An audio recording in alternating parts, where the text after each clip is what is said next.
And wow, good fortune. Yes. So, 'di ba? New beginnings na, good fortune pa. Mga kapiksi, sabi ko sa inyo, i-mind nyo 'to, 'di ba? Bagong taon, new beginnings, new chapter, may kaakibat na swerte, 'di ba? So may kasamang swerte, hindi lang new beginnings, pero beginnings na may kakambal na swerte, mga kapiksi. Okay? So again, i-mind nyo na yan sa comment section. Mine new beginnings, mine swerte, mine good luck, mine good fortune.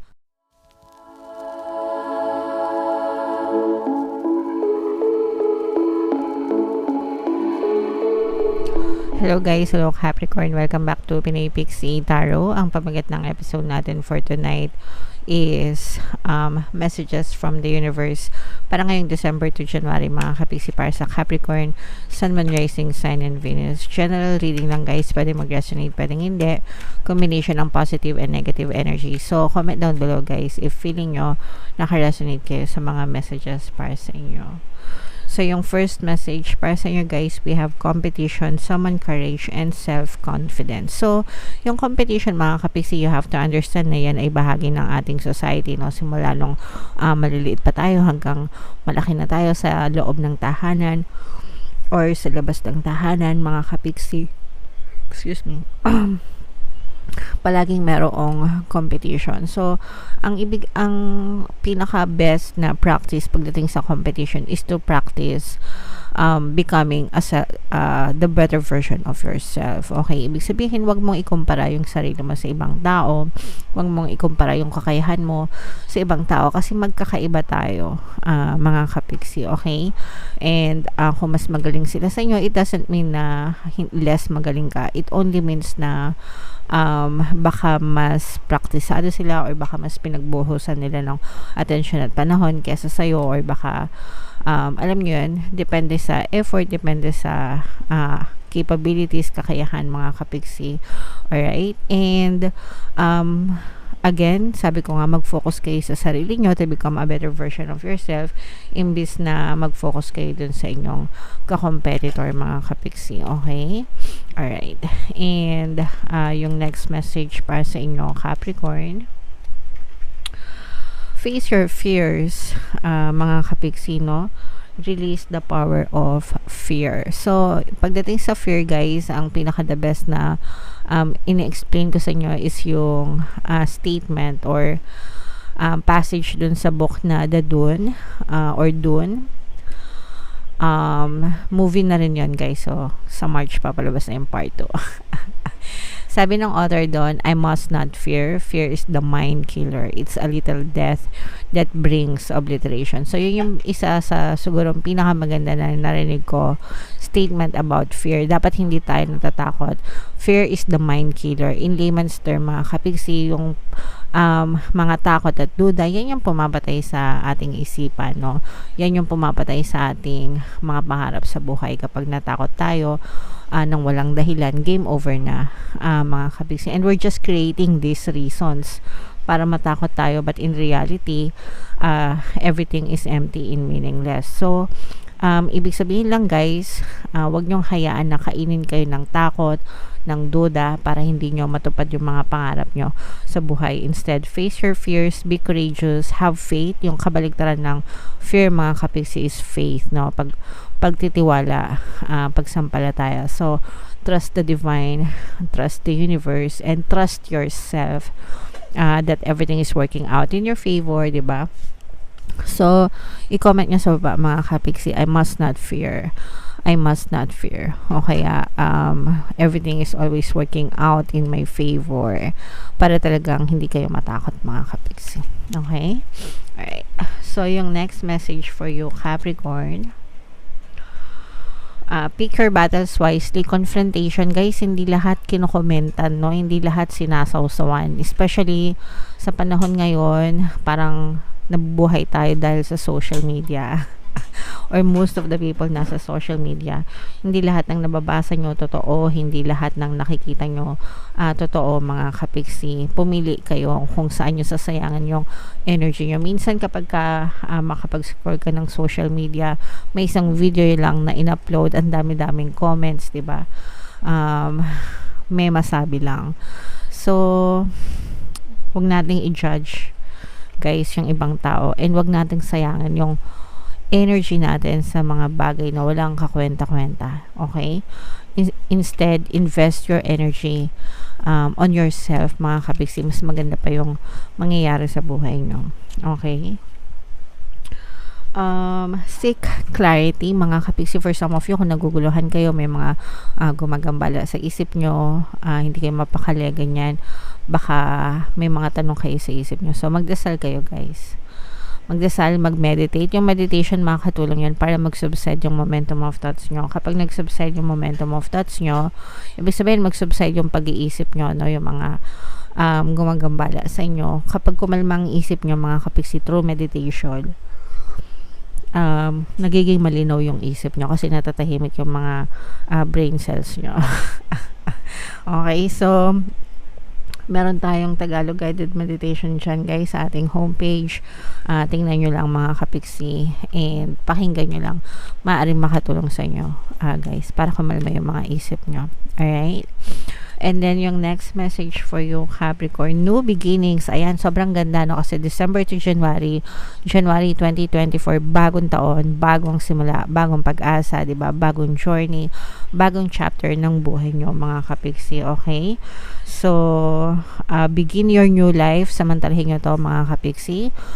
Pero guys, no, kahit hindi New Year, kahit hindi bagong taon, every day, tuwing gumigising kayo sa umaga, mga kapiksi, it's a brand new day, a brand new opportunity na pinagkakalob sa'yo ni universe to change your life, to live your life. How do you spend living it, mga kapiksi? Ibig sabihin, ano yung pinagbubusan mo ng energy mo, ng attention mo. Okay? That's how you should spend it wisely, mga kapiksi. Alright? Okay, so comment down below, Capricorn. I-mind nyo na to, guys, sa comment section. Mind new beginnings, mind new life, mind new, I don't know, pag-asa, new hope, new opportunity. Ngayong 2024, mga kapiksi. So, maganda yan. And wow, good fortune. Yes. So, 'di ba? New beginnings na, good fortune pa. Mga kapiksi, sabi ko sa inyo, i-mind nyo to, 'di ba?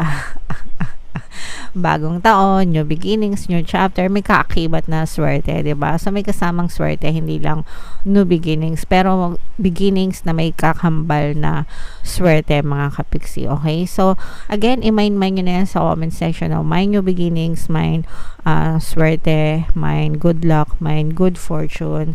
And pagdating sa guys, pagdating sa swerte or sa good luck, isang affirmation lang yung palagi kong sinasabi. Okay? I-comment nyo na din sa baba. Swerte ako, swerte ako, swerte ako, swerte ako sa lahat ng aspeto ng buhay ko. Akin ang 2024. Swerte ako ngayong 2024. Okay? Alright, so i-comment nyo yan, mga kapiksi, tas i-mind nyo, no, para you put yourself, no, in the place na swerte kayo, para talagang maramdaman nyo yung energy ng pagiging swerte, mga kapiksi.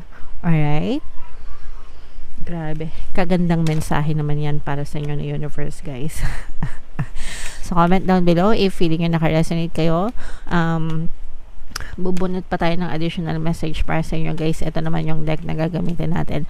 Habang sinashuffle natin to, panoorin nyo muna tong video natin regarding sa ating paano mag-manifest ng abundance video course.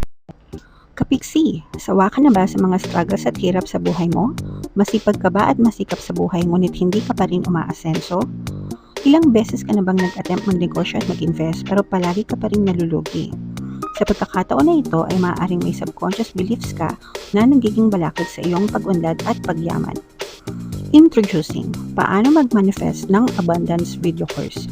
Dito ay matututunan mong ma-overcome ang mga balakid mo para tuluyan ka ng umunlad, umasenso, sumagana, maging matagumpay, successful at maswerte sa iyong kabuhayan, pera, trabaho, negosyo, salapi at kaperahan ng bonggang-bongga. Dali, mag-send na ng email sa pinoypixie@gmail.com at simulan na ang iyong pagyaman ngayon.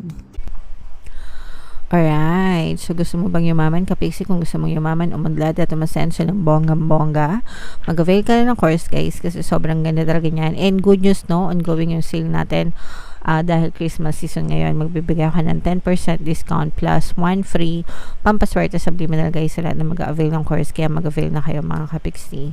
Meron din tayong email coaching, manifest your desires using the law of attraction. If meron kayong mga specific na gusto nyong i-manifest guys, pwedeng love and relationship, pwedeng money or career, pwede kayong magpabook ng email coaching session with me. Mag-send lang kayo guys ng email sa pinoypixietarot@gmail.com. Alright, so ito yung additional na message para sa inyo guys. We have the singer energy mga kapiksi. Babasahin ko muna para maramdaman nyo kung ano yung mensahe. Sing healing songs for the world. Your inner navigation always guides you. Nothing can stop you or keep you from your goal.